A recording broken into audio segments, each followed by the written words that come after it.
उत्कल आलुमिना पक्षर बहु सुविधा विशिष्ट स्वास्थ्य शिविर अनुष्ठित। रायगड़ा जिला टिकिरी अंतर्गत दोराकुड़ा स्थित उत्कल आलुमिना हिंडाल्को इंडस्ट्रीज आदित्य बिरला ग्रुप तरफ बहु सुविधा विशिष्ट स्वास्थ्य शिविर अनुष्ठित हो जाइछि।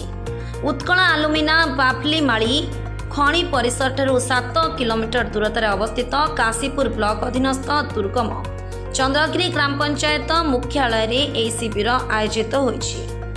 एही बहु सुविधा विशिष्ट स्वास्थ्य परीक्षा शिविर को आनुष्ठानिक भावे स्थानीय सरपंच सदै माझी, खणी मुख्य विजय चौहान, खणी एसआर विभाग मुख्य मनोज दास, नायब सरपंच शंकर नायकों समेत पुनरुत्थान स्वेच्छासेवी माने उपस्थित रही शिविर को आनुष्ठानिक भावे उद्घाटन करथिले।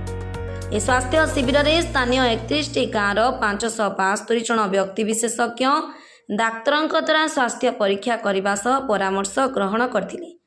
एसहित स्वास्थ्य परीक्षा और डाक्तरी परामर्श पर आवश्यकता अनुसार मागणार औषध वितरण करा जायछि। एही बहु सुविधा संपन्न स्वास्थ्य शिविर में विशेषज्ञ डाक्तर यथा आखि, स्त्री रोग और चर्म विशेषज्ञ डाक्तर उपस्थित रही ग्रामवासी स्वास्थ्य परीक्षा करथिले।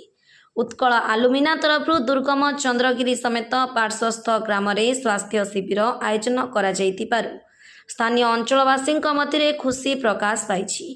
खणी पार्श्वस्थ ग्राम में ग्राम स्वास्थ्य शिविर आयोजन करी उत्कल आलुमिना कारखाना निज सामाजिक दायित्व को आहुरी सुदृढ़ करुथिबा स्थले कारखाना एसआर विभाग तरफ एभली पदक्षेप ग्रहण करिथिबा जोगु अंचलवासी मध्य प्रशंसा करा जायछि।